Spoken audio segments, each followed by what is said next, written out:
Ya, kami akan sapa-sapa dulu sebelum acara mulai. Terima kasih buat teman-teman, Bapak Ibu semuanya yang sudah hadir pada kesempatan malam kali ini. Ada Pak Giatno dari Al-Fatih, betul Pak Giatno ya? Kemudian juga ada Pak Ihsan, ada juga Pak Joko atau Mas Joko, ada Bapak Purwadi, Didi, juga beliau, Pak Mahfudi, dan juga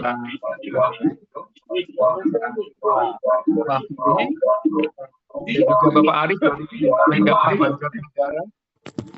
Selamat datang. Dan nanti saya mohonkan untuk bisa ini ya, kameranya di-on-kan biar lebih barokah tentunya di kesempatan kali ini dengan ilmu yang akan disampaikan oleh beliau Bapak Eri Sudewo. Kemudian juga kami sampaikan terima kasih kepada DS Fundraising. Terima kasih juga kepada para peserta lain yang sudah bergabung. Ada Bapak Musa, ada Ibu Larsi, ada juga dari siapa ini? Bapak Wahyudi ya. Ya.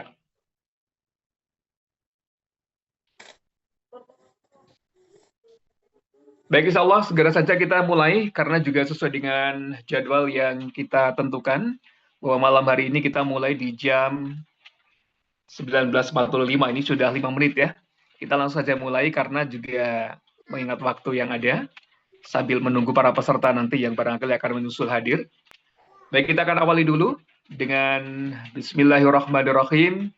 Assalamualaikum warahmatullahi wabarakatuh. Waalaikumsalam warahmatullahi wabarakatuh. Alhamdulillahirabbil alamin wassalatu wassalamu ala asrofil anbiya wal mursalin wa ala alihi wa ashabi ajmain amma ba'du. Selamat malam Bapak Ibu para peserta yang berbahagia.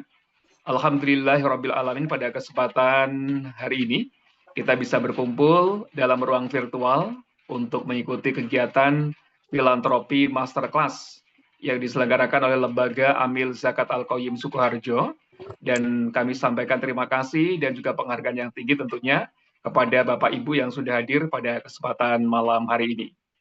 Perkenalkan, nama saya Faris ya, selaku host pada malam kali ini yang bertugas dan insya Allah akan membantu memandu jalannya acara pada kesempatan kali ini hingga nanti purna. Dan sebelum kami memulai, izinkan saya untuk menyampaikan beberapa hal teknis ya. Yang pertama, mohon kepada Bapak Ibu untuk nantinya bisa mematikan atau meng-off-kan mikrofonnya selama acara berlangsung agar acara tetap berjalan dengan kondusif ya. Kemudian juga nanti kalau bila ada pertanyaan dapat disampaikan melalui kolom chat atau juga melalui fitur raise hand.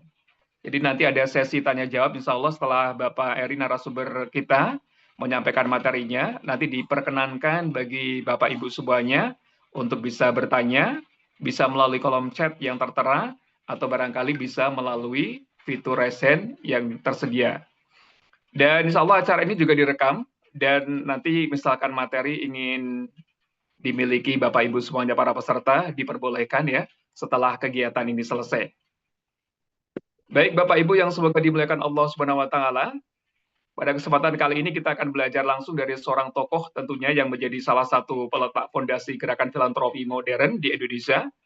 Sosok yang bukan hanya menyaksikan tetapi juga mengawal ya, sejak awal bahkan bagaimana siswa tumbuh berkembang dan membangun ekosistemnya di negeri kita ini, Indonesia tercinta.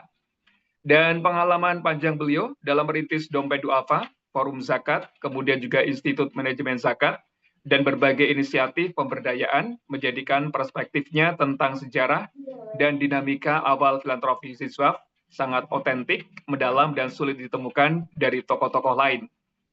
Dan dalam materinya, nanti insya Allah beliau akan mengajak kepada kita semuanya menelusuri kembali sejarah awal filantropi siswa, bagaimana gagasan-gagasan besar itu muncul, siapa kemudian yang memainkan peran kunci, nilai apa yang melandasi, hingga tantangan-tantangan yang dihadapi pada masa perintis. Dan kita juga akan dibawa memahami bagaimana praktek zakat, infak, dan wakaf mulai dipetakan secara lebih terorganisir atau juga terstruktur. Bagaimana donatur mulai mengambil peran strategis, serta bagaimana munculnya lembaga-lembaga awal yang kemudian menjadi cikal bakal ekosistem dari siswa yang kita kenal sampai dengan hari ini. Dan melalui perjalanan panjang yang beliau alami sendiri, Bapak Ibu, baik sebagai pendiri lembaga, pemikir, maupun juga penggerak lapangan, beliau ini akan memberikan gambaran yang jernih tentang apa yang sesungguhnya menjadi ruh, nilai, dan semangat awal filantropi siswa. Dan tentu saja hal ini akan menjadi pelajaran yang penting buat kita semuanya tentunya. Baiklah, tanpa menunggu waktu lama, dengan penuh hormat dan penuh dengan keadilan kami dan juga antusias kita semuanya, mari langsung saja kita sambut narasumber kita, Bapak Eri Sudewo. Baik, kita kasih applause dulu untuk beliau. Monggo silakan Bapak Eri Sudewo. Baik, terima kasih. Bismillahirrahmanirrahim. Assalamualaikum warahmatullahi wabarakatuh. Waalaikumsalam warahmatullahi wabarakatuh. Alhamdulillah. Berarti suara aman ya? Aman insya Allah Pak Eri, aman. Insya Allah, ya. Aman Pak, aman. Jadi ini pertemuan perdana kita. Jadi mengalir aja, tidak usah terlampau berat dan tidak usah terlampau lama waktu kita. Saya berharap ini bisa menjadi berkala. Kalau sepekan sekali barangkali terlampau cepat. Mungkin 2 pekanan lah ya. 2 pekanan, harinya nanti silakan hari apa yang terbaik bisa kita ini kan sama-sama. Gitu. Halo, oke semua? Oke, siap. Oke, aman. Ya. Ya. Jadi pertama saya minta ditampilkan dulu itu ininya apa yang saya sudah share ke Mas Sunar. Pak Sunar. Ya, silakan Mas Firman langsung bisa di-share. Saya kalau nggak lihat contekannya nggak bisa ngomong ini, harus ada contekannya. Mana Mas Sunar ini? Ini sudah mulai Pak Eri, sudah. Sudah tampil itu. Sudah tampil. Ya. Sudah tampil, sudah terlihat insya Allah.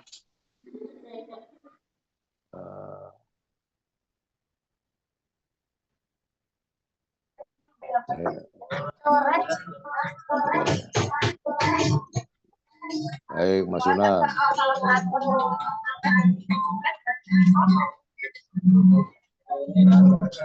Langsung Mas Sunar, halaman kedua.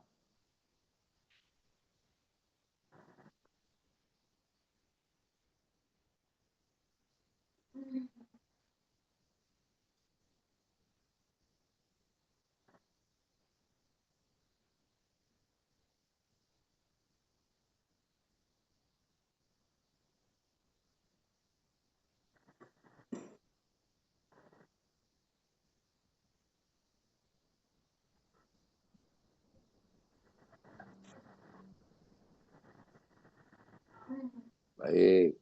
Halo. Ada gangguan sebentar. Halo, siap. Siap ya? Oke, baik. Jadi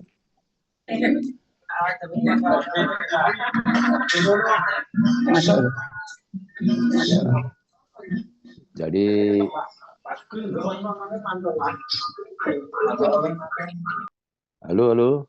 Nah, baik. Terdengar ya? Aman ya? Aman. Insya Allah ya. Baik, ini pertama kita harus bersyukur karena agama kita memang agama yang sempurna ya. Jadi bicara tentang filantropi pun yang istilahnya muncul di barat, di kita kedermawanan lah ya.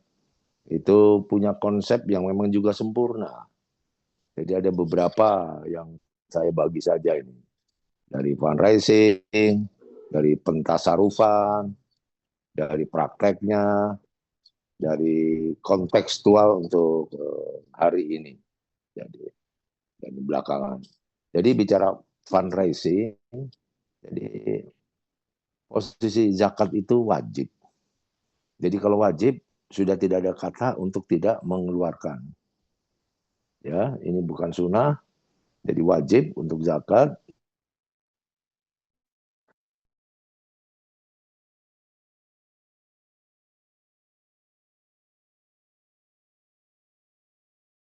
Seperti kafarat, jizyah, atau barangkali denda-denda di dalam Islam. Nah, ini memudahkan kita semua. Jadi tinggal sekarang tergantung kitanya bagaimana mensikapi, menyiasati sebuah ajaran yang begitu sempurna. Ya, jadi kita dimudahkan sekali nih. Itu dari segi kewajiban. Berbeda dengan NGO, dengan LSM. Barangkali sudah kita bahas waktu di awal, bicara NGO, bicara LSM itu bicara tentang kegiatan program yang hampir tidak ada kaitannya dengan fakir miskin. Kenapa? Karena bicara welfare state, bicara tentang negara sejahtera, itu adalah bicara tentang tanggung jawab negara, bukan tanggung jawab masyarakatnya. Sementara di dalam Islam, mau negara, mau masyarakat, panduannya sudah jelas bahwa zakat mewakili siswa itu sebuah konsep yang tadi dikatakan memang sempurna sekali, ya, sehingga boleh dibilang zakat ini menjadi welfare society. Jadi kesejahteraan masyarakat di kita dimulai dari masyarakat. Sebelum Republik ini juga berdiri, siswa tentu sudah berperan di pesantren-pesantren, di kehidupan umat Islam, baik langsung maupun tidak langsung, sembako dan macam-macam lah. Tapi itu artinya sudah berjalan berpuluh-puluh tahun ke belakang itu. Kita dimudahkan dan kita harus bersyukur itu. Sementara kalau di luar negeri, kembali bicara fakir miskin adalah bicara tentang kebijakan negara. Sehingga ketika mereka mendanai program LSM NGO yang bertebaran di seluruh dunia dan khususnya di Indonesia, mereka bicara tentang program-program tergantung kepada niat dari donatur yang menjalankannya. Jadi kalau dikatakan there is no freelance, tidak ada makan siang gratis, ini kaitannya menjadi kuat sekali. Dan ketika NGO-NGO ini di luar negeri sekarang sudah mulai, NGO yang didanai dari luar negeri yang sekarang mulai temaram itu, ketika hendak memulai untuk fakir miskin, mereka sudah tertinggal langkah dengan kita. Bukan hanya tertinggal langkah oleh lembaga-lembaga zakat di masyarakat, tapi ada sebuah jiwa, ada passion atau ada inti yang kira-kira menyebabkan mereka agak sulit untuk terjun ke fakir miskin. Karena ada mainstream di mereka adalah bicara fakir miskin, las ini dituduh sebagai penjual-penjual kemiskinan. Padahal bicara zakat, asnaf pertama kedua fakir miskin. Jadi jadi Islam tertuding seperti itu. Nah, ini yang menyebabkan mereka secara passionnya sulit sekali untuk bisa bersaing dengan lembaga-lembaga zakat gitu. Itu pertama dari posisi zakat. Kedua, posisi donatur. Posisi donatur itu di Islam tidak ada yang warna abu-abu. Jadi jelas, kalau kelebihan uang namanya muzaki, kalau kekurangan uang namanya ya mustahik. Jadi tidak ada gray area. Jadi kalau dia uang lebih, dia harus memberikan uangnya, kewajibannya. Sementara kalau mustahik karena kekurangan dia boleh mengambil. Jadi fundraising ini di dalam kita ini kita artikan bahwa seperti oase. Nah, indahnya oase itu adalah bahwa ketika kita tidak butuh, kita diwajibkan untuk mengisi air di oase itu. Tapi ketika kita tidak punya uang, maka kita boleh mengambil air di oase itu seperlunya. Gitu. Jadi tidak ada gray area. Ya. Ketiga, bicara tentang praktek dari Ziswab, uswatun hasanah kita sudah jelas.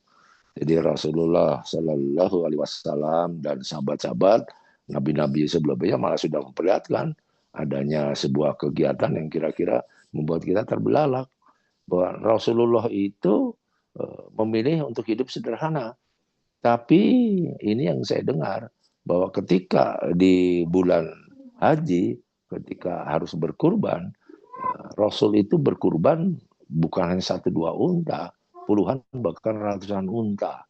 Maka pertanyaannya kok bisa sekaya itu Rasulullah? Jadi seolah-olah ini hidup sederhana, tapi ketika berkurban, ini juga membuat saya kadang-kadang, apakah engkau hendak memboroskan uangmu? Ternyata pemborosan ini bukan di dalam konteks untuk sedekah. Jadi kalau ketika Rasul atau sahabat tidak punya uang, semuanya diberikan. Jadi sampai titik darah penghabisan istilahnya. Kalau tidak punya uang, tidak punya gandum, maka pakaian pun jadi seperti itu. Ini membuat saya sendiri pribadi jadi semakin yakin bahwa sedekah itu memang sesuatu yang kira-kira Islam yang menganjurkan. Untuk agama-agama lain juga ada, tapi tidak seketat dan seindah Islam. Ya, gitu. Kemudian yang keempat, di zaman sekarang, dan kita ini perlu buat teman-teman semua, praktek kita untuk bicara jiswaf itu harus melalui pendekatan perbandingan-perbandingan. Secara vertikal kita harus melihat dari sejak zaman Rasulullah Shallallahu Alaihi Wasallam sampai hari ini, sampai perencanaan untuk besok. Jadi ada era-era kekhalifahan, ada era Amirul Mukminin, ada era-era kerajaan kesultanan. Itu harus kita banding-bandingkan dari zaman ke zaman secara vertikal, dari zaman dulu sampai untuk esok hari. Kedua, yang tidak kalah pentingnya, dan ini penting sekali buat teman-teman, manajemen jiswaf itu harus kita banding-bandingkan secara horizontal. Kita harus melihat bagaimana pengelolaan jiswaf di lembaga sebelah, di lembaga pulau sebelah, atau di negara-negara jiran, atau bahkan seluruh dunia. Itu harus kita banding-bandingkan. Kenapa begitu? Ini untuk memperkaya khasanah kita. Jadi kita tidak boleh diam, beku, dan hanya dari utak-atik kita saja. Maka kemajuan itu dua dilakukan. Dua hal yang harus kita ingat. Kemajuan itu adalah satu, pengaruh luar masuk, dan kedua, kita keluar. Kalau kita tidak keluar dan tidak ada pengaruh kebaikan luar eksternal masuk ke dalam, maka tidak akan terjadi perkembangan apapun juga. Nah, ini kemudahan-kemudahan yang harus kita lakukan. Dan kita bersyukur ini kembali, Islam sempurna, maka konsep rukun Islam ketiga zakat pun menjadi sesuatu yang tidak dimiliki oleh agama-agama lain. Ya, itu bicara fundraising. Sekarang bicara pentasarufannya. Jadi harus juga kita bersyukur atau sudah menjelaskan ada 8 asnaf, ya, orang-orang fakir, orang miskin, amilin, orang gorimin, mu'ala, sampai ibnu sabil. Dan ini sudah jelas 3 as yang sering saya ngomong. Jelas, tegas, dan lugas. Tidak ada kompromi ke sana. Jadi kita, kalau kita sudah tidak akan kompromi, kita mengacu itu pentasarufnya ke sana. Tapi negara ini karena dibangun berdasarkan arsitek-arsitek orang-orang yang juga tidak sepenuhnya Islam, maka kita membuat arsitek yang kira-kira malah hal seperti ini kita jadikan sebagai kegiatan sosial. Padahal kemiskinan itu di Indonesia sering yang saya omongkan ini kemiskinan struktural. Penting sekali buat teman-teman. Kemiskinan struktural itu disebabkan oleh satu, kebijakan, kedua, ekspansi bisnis, ketiga, kurang pekanya masyarakat, dan selanjutnya adalah juga kurang cermatnya adalah para amil. Jadi ini kemiskinan struktural. Maka karena kita tidak cermat, maka berkutat kita adalah di kegiatan sosial saja. Sama seperti saya katakan pada waktu kita pertemuan tempo hari dalam seminar, bahwa kemiskinan akibat kebijakan harus dilawan dengan kebijakan pula.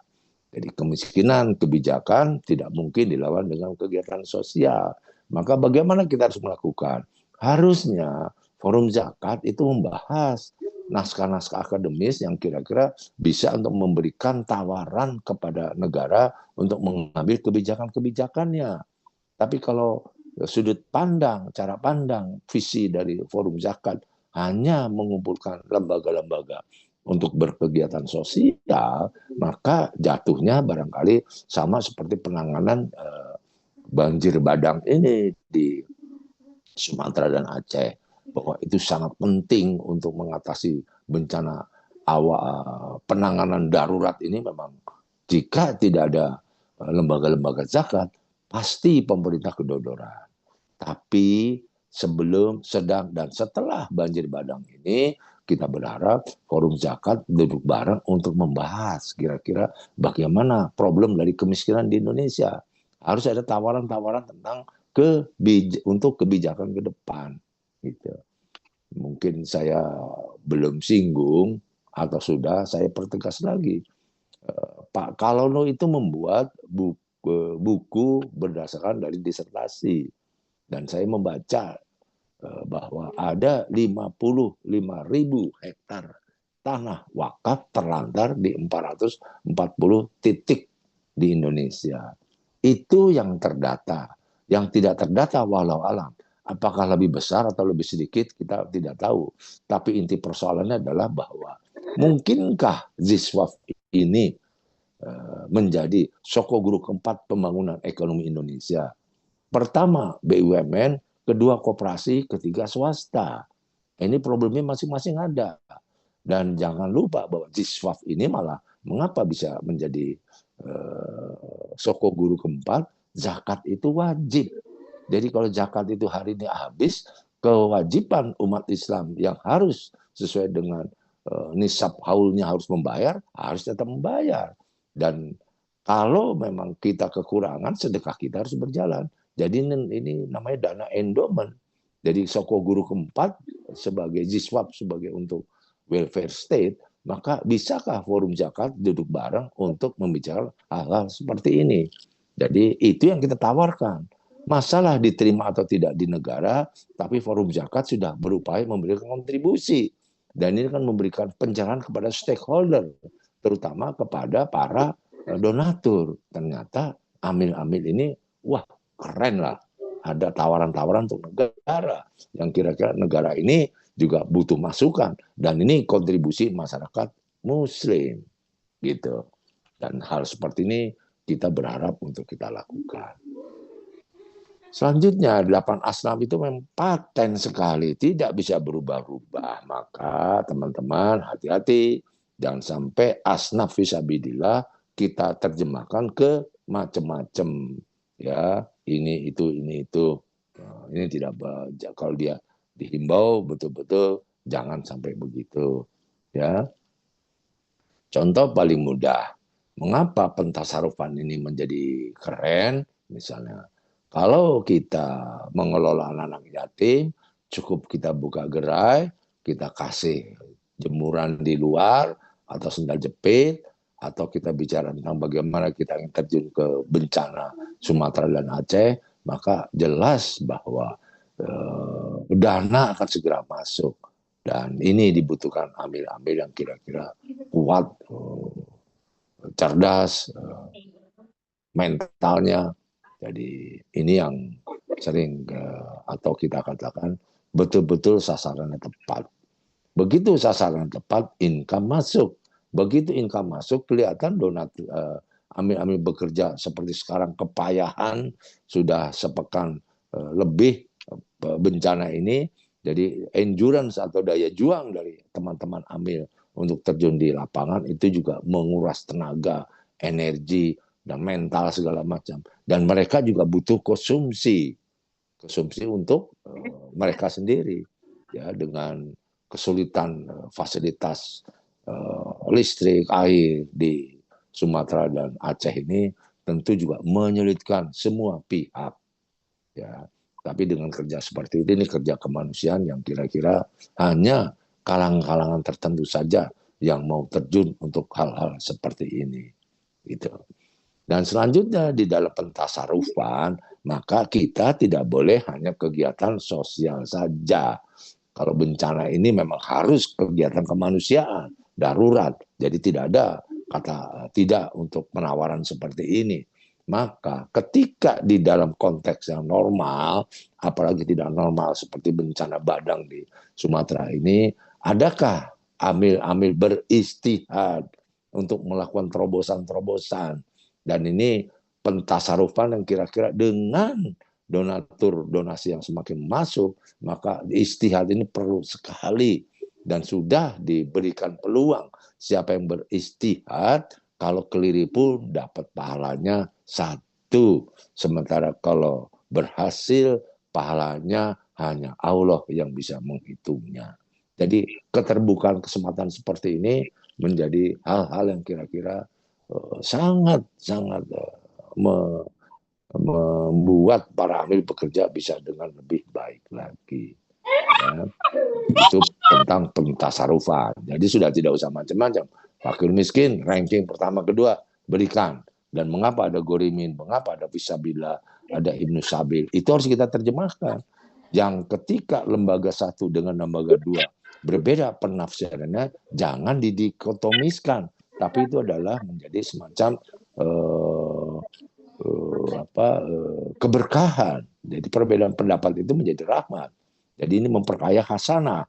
Jadi jangan sampai lembaga A merasa lebih baik karena lebih baik terjemahannya dibanding lembaga B. Ya, apalagi di dalam manajemen. Apa yang bisa dilakukan hari ini mungkin belum tentu untuk esok karena siklusnya berbeda. Tapi apa yang dilakukan esok barangkali juga bisa lebih baik ketimbang apa yang kita lakukan sekarang.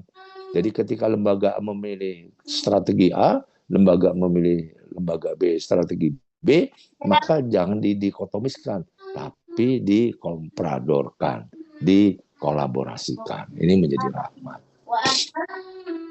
Ketiga, bicara komunikasi. Dan satu hal yang harus disyukuri pada waktu Republika menjadi Muslim newspaper, itu adalah bicara tentang media komunikasi. Yang tidak semua media bisa seperti itu. Artinya, moment of truth ini harus dirawat atau dimanfaatkan baik-baik. Jadi 4 Januari Republika lahir tahun 93, 2 Juli 93 juga 6 bulan setelah itu Dompet Duafa lahir. Dan ini betul-betul membuat sebuah pergerakan yang sangat berbeda. Ya, dentamnya itu masyarakat melihat ini sebuah kesempatan bahwa umat Islam diminta untuk mengurus umatnya sendiri.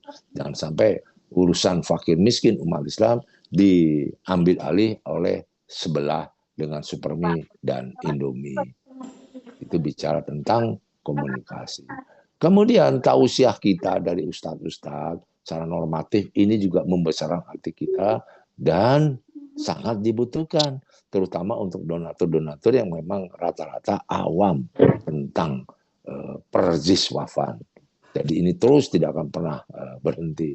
Dan syukur-syukur ketika para ustadz ini bukan hanya memberikan tentang fikihnya, tentang normatifnya, tapi juga tentang praktek-praktek di lapangan yang kira-kira bisa berhasil baik. Oleh karena itu komunikasi ini yang menjalin yang namanya stakeholder. Ya, stakeholder adalah pemangku kepentingan. Pemangku kepentingannya dari A sampai Z. Jadi sering bukan hanya orang-orang atau pihak terlibat. Bahkan iblis pun adalah stakeholder. Jadi harus diperhatikan kira-kira iblis dan nafsu seperti apa. Pertama itu harus kita hengkangkan dari diri kita. Dan kedua bagaimana supaya pengaruh-pengaruh yang negatif ini bisa ditepis oleh lembaga-lembaga amil zakat. Dan yang terakhir yang saya ingin omongkan, karena waktu kita memang kita singkatkan saja sebagai awal perdana, bicara tentang lembaga zakat. Hari ini lembaga zakat di Forum Zakat pada waktu seminar tahun kemarin terdata 174 lembaga zakat. Ngebayang nggak? Belum pernah ada LSM NGO didanai luar negeri sebanyak ini. Sementara lokal ini membiayai lembaga-lembaga zakat sudah hampir 200 atau mungkin bahkan lebih. Karena pasti ada lembaga-lembaga yang tidak terdaftar masuk di dalam anggota lembaga amil zakat. Maka waktunya kita harus berkolaborasi.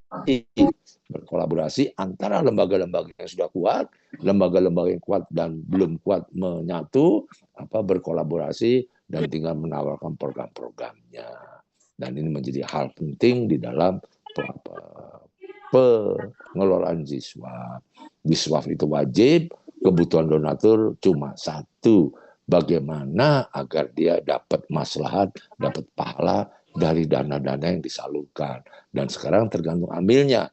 Amil mana, lembaga mana yang bisa melipat gandakan pahala donatur sehingga mereka tertarik untuk menyalurkan dananya ke lembaga kita. Begitu Pak Faris, ada 2 slide, cuma 1 slide ini dulu aja yang saya bahas supaya kita ringan-ringan dulu dan kita bisa menginikan ke depan. Mangga, saya kembalikan kepada Mas Faris. Ya, terima kasih sekali. Ya, terima kasih sekali untuk Pak Eri Sudiwo ya. Bapak Ibu yang semoga dimuliakan Allah Subhanahu wa taala, kita telah bersama-sama untuk menyimak paparan yang sangat kaya dan juga inspiratif dari beliau tentang perjalanan awal filantropi Siswaf ya, mulai dari lahirnya gagasan, kemudian juga peran para perintis hingga tumbuhnya ekosistem zakat, infak dan juga sedekah serta wakaf yang kita kenal sampai dengan hari ini. Dan diskusi ini tentu membuka banyak ruang refleksi bagi kita ya, dan pertanyaan tentang ya tantangan masa lalu, pelajaran yang bisa kita ambil hari ini, hingga bagaimana kemudian peran kita dalam memperkuat sisaf ke depannya. Untuk itu kita akan memasuki sesi tanya jawab ya, karena juga waktunya mepet. Kami persilakan kepada seluruh peserta yang ingin bertanya untuk bisa raise hand atau angkat tangan, atau juga bisa menuliskan pertanyaan melalui kolom chat ya. Dan mohon pertanyaannya disampaikan dengan singkat, jelas, padat ya, langsung pada pokok bahasan.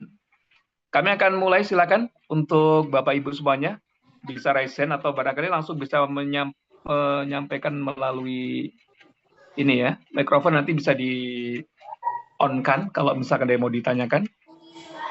Karena waktu kita hanya terbatas untuk pertemuan perdana ini, dimanfaatkan dengan baik semoga oleh kita semuanya. Moga silakan ada yang mau disampaikan.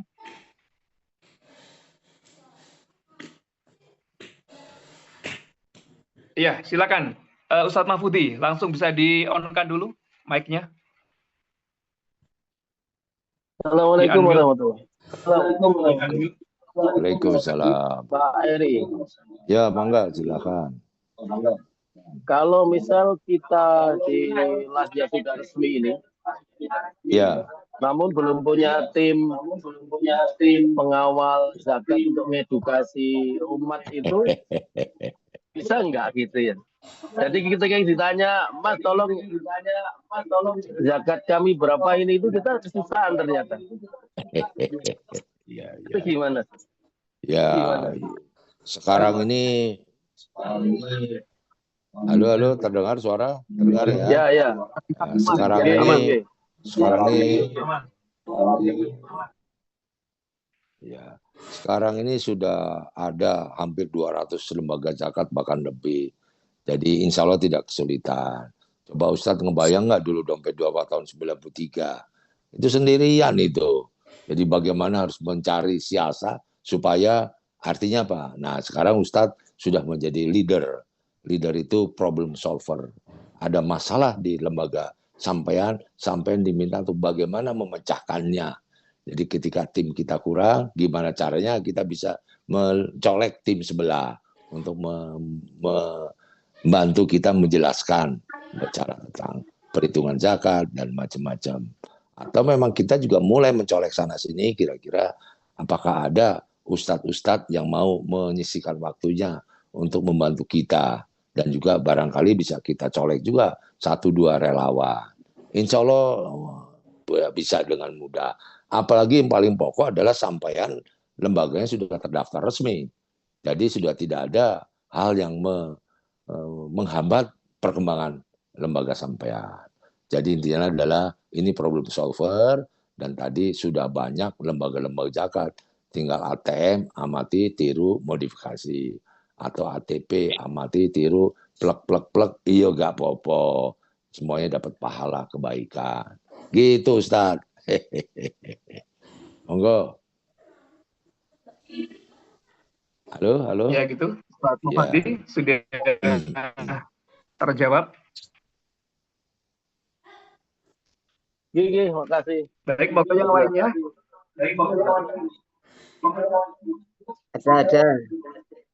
Ada.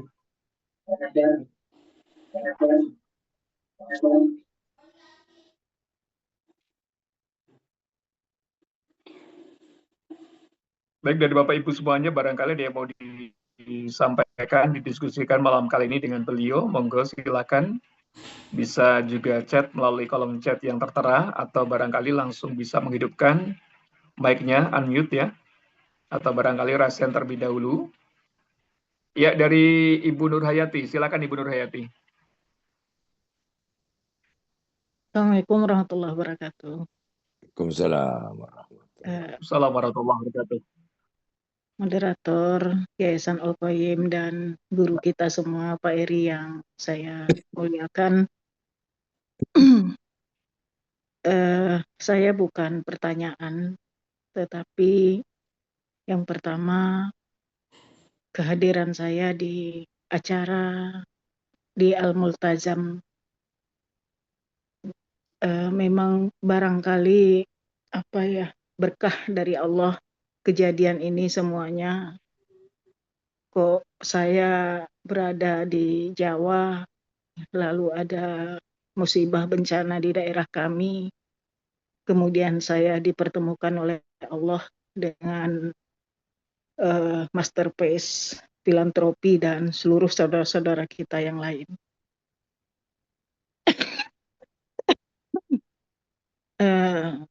Gayo luwes sekali lagi kami sampaikan, Gayo luwes itu Aceh adalah provinsi termiskin di Sumatera, kemudian Gayo luwes adalah kabupaten termiskin di Aceh, peringkat 21 atau 22 dari 23 kabupaten kota. Mohon izin, saya tidak menghidupkan video karena daerah saya hari ini sampai hari ke-12 masih terisolir. Khusus untuk desa binaan kita ini hanya bisa dilalui dengan transportasi helikopter. Saya hanya berharap dan memohon kepada kita semua, bagi lembaga-lembaga kita yang sudah berpengalaman menggalang dana, menggalang donasi, sisihkanlah untuk kami walaupun sedikit. Karena memang Gayo luwes ini belum dikenal, tempatnya terisolir, jauh, tetapi hari ini dengan teknologi Allah mudahkan untuk kita berkomunikasi dan melihat nyata apa yang terjadi di sana. Mungkin itu aja Pak Eri. Saya butuh dukungan, bantuan kawan-kawan, karena memang Gayo luwes ini anggota DPR RI-nya hanya satu, dan tidak ada menteri sebagaimana kabupaten yang lain dibantu drone oleh menterinya dan sebagainya. Kami memang ibarat bayi ya, yang baru lahir, karena kabupaten kami ini memang baru berusia 22 tahun, belum pengalaman dalam segala hal. Terima kasih Pak Eri, terima kasih teman-teman. Mohon bantuan dan dukungan. Terima kasih. Assalamualaikum warahmatullahi wabarakatuh. Waalaikumsalam warahmatullahi wabarakatuh. Pak Eri ada tanggapan barangkali? Waalaikumsalam. Jadi ini malah kita langsung bisa.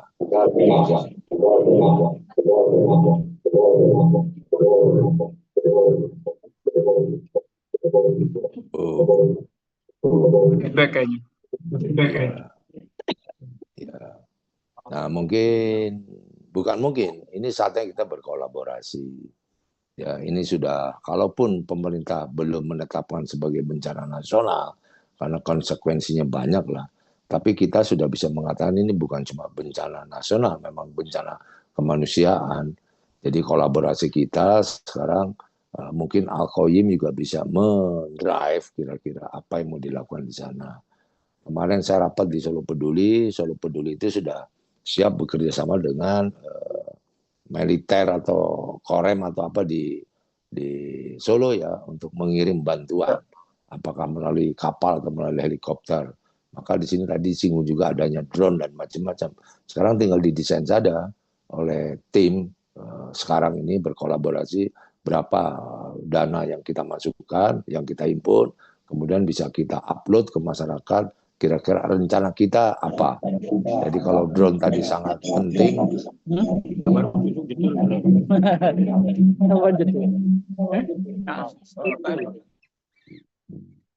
barangkali mohon maaf, yang lainnya barangkali bisa dijawabkan dulu. Barangkali drone, atau sekarang kita membiayai helikopter itu.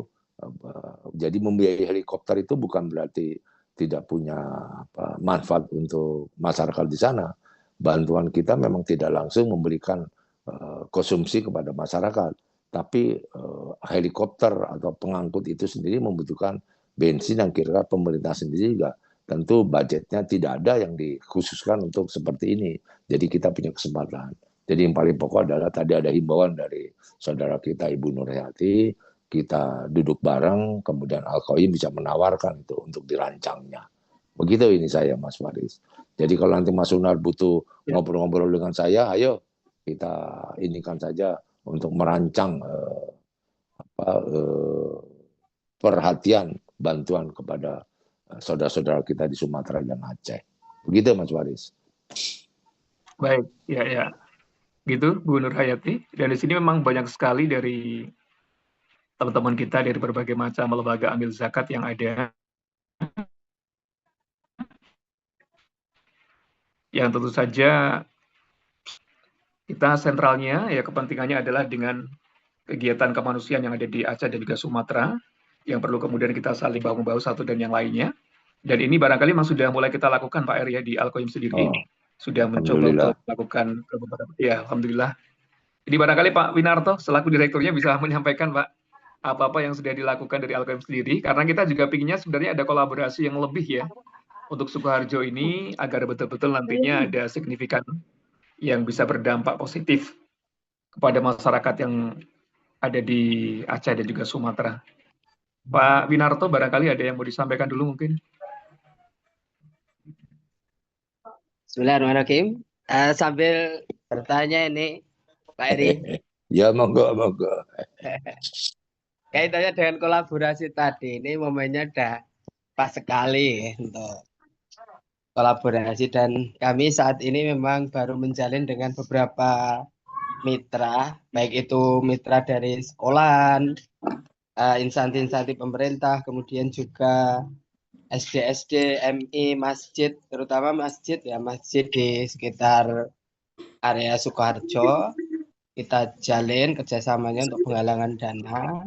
Nah, kan tapi gini Pak Eri, ada beberapa problem tentang kolaborasi ini, terutama yang dalam tanda kutip dianggap lembaga ini setara gitu ya, setara baik itu dari segi program mungkin, kemudian juga umur ataupun lamanya beroperasi dan sebagainya. Ini kayaknya antara branding lembaga sendiri dan kolaborasi ini belum bisa dimatchkan gitu ya. Artinya lebih teman-teman itu lebih pada ketika nanti kita kolaborasi, branding lembaga kita akan turun. Nah, misalkan gitu ya. Misalkan ayo kita gabung dengan Al-Qayyim pengiriman. Nah, itu ada problem-problem di ranah grassroots di lembaga-lembaga ini, nanti branding saya diambil Al-Qayyim dong dan lain sebagainya itu ya. Nah ini kami sebenarnya sudah siap artinya berkolaborasi dengan siapapun dan tidak harus Al-Qayyim yang di atas gitu ya. Nah kan tapi bagaimana konsep dasarnya agar kolaborasi ini bisa terjalin antar lembaga yang baru tumbuh. Kemudian juga satu problem juga Pak Eri ya, dengan lembaga yang sepadan ya. Ini problemnya kayak kemudian lembaga yang lebih besar mungkin dalam tanda kutip kemarin juga sempat menjadi perbincangan di Repos ya. Lembaga-lembaga besar sebagai Rumah Duafa, kemudian Rumah Zakat ini kayaknya agak dalam tanda kutip enggan bekerja sama dengan lembaga-lembaga kecil. Ya, mesti ya antar lembaga besar juga yang sehingga lembaga-lembaga kecil ini tidak segera dalam tanda kutip bertumbuh dengan berkolaborasi dengan ini. Mungkin trik-trik apa ataupun konsep dasarnya apa bisa mungkin ego sektoral dan sebagainya bisa ditekan gitu ya. Gitu Pak Eri kira-kira Pak Eri. Baik. Jadi sebetulnya memang masalah ego ini memang penyakit bersama lah. Nah, colek dulu Forum Zakat Jawa Tengah. Forum Zakat Jawa Tengah harus mengibarkan benderanya, dan itu anggotanya ikut siapa saja. Kalau ada lembaga-lembaga besar seperti Dompet Duafa di Jawa Tengah tidak mau ikut, karena dia sudah punya DD, ya nggak apa-apa, monggo silakan saja. Yang paling pokok forum zakat bisa menjembatani. Jadi kalau forum zakat cuma punya anggota yang sebanyak itu, kemudian cuma 10-11 untuk ke Jawa Tengah, ke daerah bencana, monggo silakan. Dan selanjutnya ketika forum zakat pun barangkali tidak berkenan, maka kolaborasi lembaga-lembaga yang ada di sini mengibarkan bendera ABC. Anggotanya adalah sampaian-sampaian semua. Yang paling pokok sekarang harus berjalan ke sana, gitu. Jadi jangan patah semangat, karena memang orang besar itu untuk melihat kakinya di bawah udah jauh, itu susah. Itu lembaga-lembaga besar barangkali seperti itu ibrohnya. Jadi monggo saja colek dulu forum zakat, syukur-syukur mau. Ketika forum zakat tidak mau, maka lembaga-lembaga cile-cile ini ayo bergabung mengibarkan bukan bendera Al-Qaim, tapi bendera ABC. Yang kira-kira anggota dari ABC itu ada 11-12 lembaga zakat, monggo silakan jalan. Gitu. Nah, mengenai nanti siapa korlapnya di lapangan, digilir saja. Kalau mau berkiprah selama 3 bulan, barangkali ada 10 lembaga, barangkali per periode diganti, di rolling saja kira-kira koordinator korlap-korlapnya, seperti itu. Gitu Mas Novianto. Iya, Siap, itu Pak Winarto tadi ya. Ya. Baik, terima kasih. Kemudian kita langsung ke chat dulu ini. Ada beberapa pertanyaan dari Pak Wakaf Triasa dulu, Pak Jaka ya, Pak Joko. Maaf sekalian tanya nih Pak Eri, nyambung pertanyaan berkaitan dengan yang pertama dulu ya. Mohon penjelasan terkait dengan jangan sampai terjadi dikotomi karena penafsiran 8 asnaf yang berjalan ini Pak Eri. Ya. Kemudian yang berikutnya terkait dengan berapa ukuran di zaman sekarang ini yang termasuk kategori fakir dan juga miskin. Dan yang ketiga, berapa ujroh atau juga gaji ya yang berhak diterima menjadi seorang fundraiser, atau bagaimana sistem honornya yang bisa dilakukan? Monggo Pak Eri. Ya, ini maka langsung dijawab. Ini memang butuh perbandingan.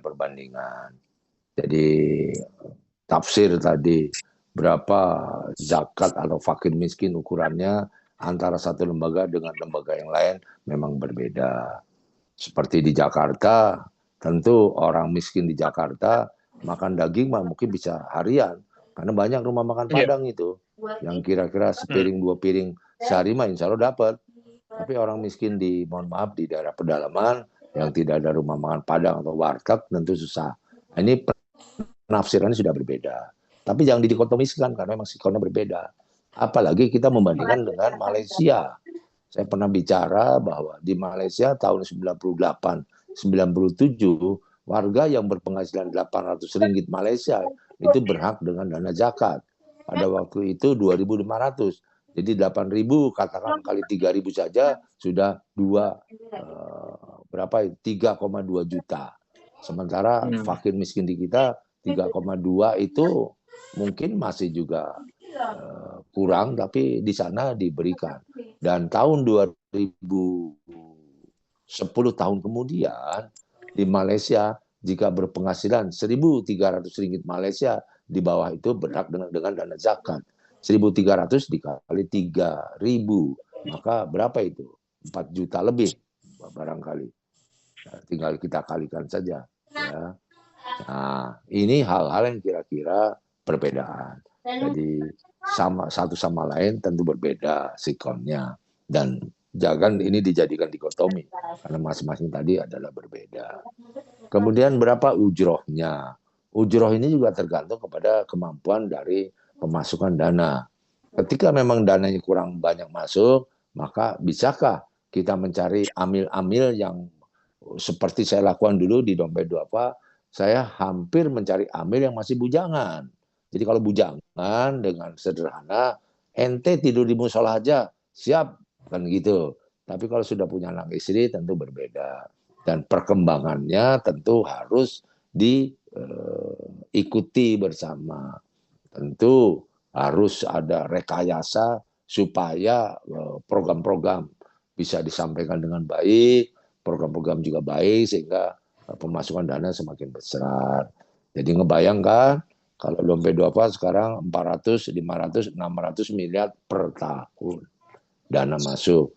Kalau katakan 500 miliar dibagi 12 bulan, maka 1 bulan masuk berapa itu?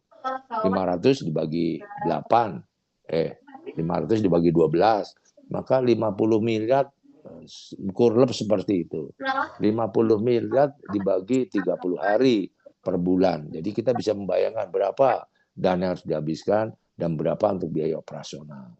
Kalau kita melihat ACT, barangkali kita lebih tercengang lagi. Karena ACT pernah 1 tahun hampir 1 triliun. Dan rata-rata 700 miliar per bulan, per tahun. Jadi kita bisa bayangkan. Ujrohnya bisa besar.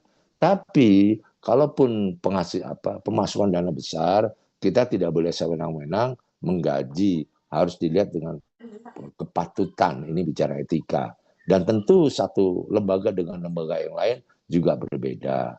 Maka bahwa ketika Amil punya penghasilan mampu membeli mobil, disarankan untuk membeli mobil kijang. Top-topnya barangkali Pajero Fortuner. Jangan membeli Mercedes atau Baby Benz atau BMW. Kenapa? Harganya itu mahal dan itu mencederai hati donatur. Padahal second-nya Mercedes, BMW dibanding second-nya kijang masih tetap lebih mahal kijang. Tapi image bahwa mobil-mobil Mercedes, BMW itu kalangan atas tentu harus dipikirkan baik-baik oleh kita. Jadi jangan sampai kita terjebak ke sana. Kalaupun kita membeli mobil itu second. Gitu. Ada pertanyaan ketiga apa ya? Lupa saya. Iya, tadi berkaitan, ini kayaknya sudah terjawab ya. Sudah terjawab. Sudah terjawab tadi ya. Ya. Sistem honornya aja tadi sudah terjawab juga. Ya. Ada pertanyaan lagi nih Pak Eri? Ya, mangga. Ya, terima kasih yang sudah bertanya. Assalamualaikum, mau tanya sedikit tentang berfundraising zakat ya. Tone of voice atau gaya bahasa apa yang lebih efektif yang bisa kita gunakan? Apakah pendekatan takut dosa atau membersihkan harta? Fear atau hope gitu barangkali. Ya ini sikon juga. Silahkan, ini namanya kreasi. Jadi tidak berarti bicara fikih hari ini kemudian menjadi sirna besoknya. Atau bicara bagaimana kesulitan orang miskin hari ini dianggap menjual kemiskinan juga nggak apa-apa. Kita lakukan saja. Yang paling pokok adalah bagaimana komunikasi itu bisa berjalan. Tapi yang paling penting kita tidak boleh berbohong tentang komunikasi kita. Kalau kita berfantasi, berpikir mimpi yang besar, itu boleh-boleh saja. Megalomania pun. Yang tidak boleh adalah berbohong. Seperti itu. Apalagi berbohong di dalam masalah uang atau apa. Kita memberikan 500, kita katakan 1 juta, 2 juta. Itu tidak boleh. Tapi kita bisa mensiasati. Hari ini yang mampu kita berikan 500.000. Andai besok 1 juta, 2 juta, tentu akan lebih baik lagi. Dan ada kata andai, kita tidak berbohong. Itu adalah bermimpi. Bisakah kita memberikan kepada mustahik bukan hanya sekedar tadi 500.000. Ini cara-cara kita. Yang paling pokok adalah tim komunikasi harus kreatif. Bagaimana caranya supaya mengambil hati dari para donatur. Ya, tim komunikasi. Maka mungkin saya sudah bicara. Ketika programnya baik, komunikasinya baik, namanya sudah baik sekali, sudah garu, cendana pula. Jangan lupa. Tapi ketika komunikasinya baik, sementara programnya tidak baik, maka itu bisa-bisa berbohong. Ya, ketika programnya tidak baik, komunikasinya hebat, jangan-jangan berbohong. Tapi ketika programnya baik, komunikasinya kurang baik, maka salah rekrut komunikasi. Dan ini pentingnya, tim komunikasi harus sangat kreatif. Ada perbedaan pandangan antara orang tua Gen Z dengan Gen Z itu sendiri. Dan ini harus dikolaborasikan seperti apa, supaya komunikasinya bisa berjalan lancar semuanya. Dan ini kembali kepada masing-masing. Jadi tidak bisa kita membatasi. Yang paling pokok adalah tadi kita tidak berbohong, berfantasi boleh, dan harus persuasif. Persuasif itu mendidik. Gaya bahasanya tidak mengajari, tidak memahat atau menginstruksikan, Gurui, ya. tapi tidak menggurui, tapi persuasif. Artinya mengajak kesadarannya, kita hadir di sana, jadi orang merasa terlibat dengan tidak digurui, gitu. Jadi sangat kembali kepada masing-masing. Baik, mangga silakan Mas Faris. Baik, masih ada lagi pertanyaannya ini Pak Eri. Mangga. Dari siapakah ini? Terima kasih. Di unit kerja Kementerian Agama seperti madrasah, zakat yang disetor ke Basnas 30%, yang dikelola madrasah 70%. Kadang kita ada perbedaan penafsiran terkait dengan asnaf fisabilillah. Minta tolong Pak Eri dijelaskan asnaf fisabilillah itu contohnya apa gitu. Ya, jadi kalau tadi 37% itu persoalan di Departemen Agama. Mengapa begitu kita juga tidak bisa menjawab. Kalau fisabilillah itu adalah misalnya rektor UIN atau dosen dari sebuah perguruan tinggi itu sedang belajar di luar negeri. Dia dananya kurang, itu fisabilillah, boleh mengambil zakat dari sana ataupun yang kita kirim. Nah, ini agak berbeda sedikit dengan Ibnu Sabil. Ibnu Sabil bahwa dosen yang bersangkutan atau rektor yang bersangkutan sudah cukup, tapi tiba-tiba ada musibah. Musibahnya apakah kecolongan atau seperti banjir, itu Ibnu Sabil, kehabisan bekal dan berhak atas dana zakat. Yang paling pokok adalah orang berhutang, fisabilillah atau Ibnu Sabil, harus dijelaskan bahwa ini adalah memakai dana ZIS, sehingga ketika dia sudah lepas dari kesulitannya, dia akan menjadi kontributor besar untuk masyarakat dengan ZIS yang pernah dia peroleh. Seperti itu. Mudah-mudahan pas. Enggak, silakan. Ya, baik. Satu pertanyaan lagi barangkali ini Pak Eri. Enggak. Dari Pak Aziz ini ya, Pak Fatoni. Tips untuk meningkatkan semangat amil agar tetap terjaga ini apa ini Pak Eri? Iya. Dan ini bicara maka pemimpin harus bicara visi. Bicara visi ke depan. Jadi ketika pemimpin tidak bicara visi ke depan, khawatir nanti timnya seolah-olah kerja rutin dan tidak ada sesuatu yang kira-kira bisa membuat dia bercita-cita bermimpi seperti apa. Dan ini memang harus kemampuan pemimpin. Dan ketika pemimpin tidak mampu untuk melakukan, problem solvernya berjalan. Dicari orang-orang yang kira-kira bisa mampu mengartikulasikan atau menarasikan. Dan ketika tidak ada orang, dia sendiri harus mencari mati-matian. Sementara AI atau googling macam-macam sekarang sudah banyak dan mudah. Jadi untuk mencari informasi, bahan-bahan untuk meningkatkan jelas sudah tersedia. Yang paling pokok sekarang adalah pemimpinnya bisa menjadi teladan nggak? Jadi jangan cuma memberi contoh. Memberi contoh itu mengambil contoh dari sana sini. Tapi dirinya kalau tidak bisa menjadi teladan, susah timnya untuk bangkit. Jadi ketika pemimpin teladannya baik, dia bisa memberikan mimpi kepada timnya, anak buahnya, maka sama-sama bermimpi. Itu namanya mimpi besar dengan giant step. Barangkali ini yang dilakukan oleh lembaga-lembaga yang kira-kira sudah bisa memantik timnya seperti itu. Jadi banyak contoh lah. Misalnya kalau saya memberikan contoh Masjid Munjalan Kiai Lukmanul Hakim, itu kata-katanya menginspirasi sekali. Jadi saya sendiri takjub gitu. Jadi ada kaos bertuliskan dulu salah, sekarang soleh. Wah, itu resepsinya 1001. Dan ini bagus sekali. Dan bisa nggak kita punya pemimpin seperti ini? Membuat kita jadi termotivasi.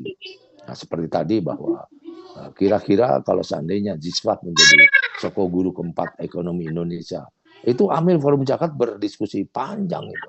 Dibutuhkan dosen-dosen, akademisi, dan macam-macam. Dan kalau itu kejadian, maka ini kontribusi terbesar dari lembaga Amil Zakat untuk memberikan hal yang terbaik untuk bangsa ini. Itu namanya visi mimpi. Kita tidak berbohong, sedang mencoba menawarkan. Ketika pemerintah menolak, apa alasannya? Itu terjadi dialog. Dan kalau bisa viral di mana-mana sehingga membuat kita menjadi sangat semangat semua. Gitu Mas Faris. Oke ya. Baik ya, hadirkan mimpi ya tadi Pak Fatoni ya. Ya, mohon maaf Pak Eri, masih ada waktu ya insya Allah ya. Insya Allah ada. Baik, masih ada waktu, jadi kita sepakati saja paling akhir di jam 9 ya, jadi masih kurang sekitar 10 menitan. Moga bagi Bapak Ibu para peserta semuanya yang mau berdiskusi, bertanya atau berbagi pengalaman juga boleh ya di malam kali ini, silakan bisa disampaikan melalui kolom chat atau juga bisa melalui resen ya. Silakan, ini banyak hal yang menarik ya, yang bisa kita jadikan sebagai sebuah momentum, apalagi dengan kondisi yang ada saat ini. Dengan banyaknya teman-teman yang bergabung pada malam kali ini tadi ya, coba untuk kita membahas semacam kayak apa asosiasi tadi yang bisa saling berkolaborasi untuk jawab ya pertanyaan-pertanyaan yang saat ini masyarakat luas. Mau nanya Mas? Ya, silakan siapa ini? Bapak Mahfud lagi silakan. Ya. Monggo silakan. Pak Eri. Ya. Ya, siap. Ini kan bencana ini kan bisa jadi panjang ini. Ya, betul. Gimana kalau kita mainnya di tengah recovery begitu? Ya. Ya. Maknanya, ini kan udah banyak lembaga yang ngirim, yang berdonasi, tapi menahan donasi ini kadang itu komunikasi ke pihak pendonasinya kita agak takut dikira kita kurang cepat begitu. Iya. Jadi maunya kita siapkan tim untuk relawan bahwa kita tidak euforia di awal, tapi bisa mungkin di tengah sampai recovery yang tingkatnya 1 tahun atau 2 tahun. Ya. Triknya kayak apa ini? Itu pertanyaannya baik. Nah, ini gagasan cerdas. Jadi bencana itu dibagi beberapa tahap. 1, tanggap darurat. 2, recovery. 3, rehabilitasi. Ya. Dan ketika kita punya rencana untuk 1-2 tahun baru menjalankan, maka kita harus membuat komunikasi kepada donatur.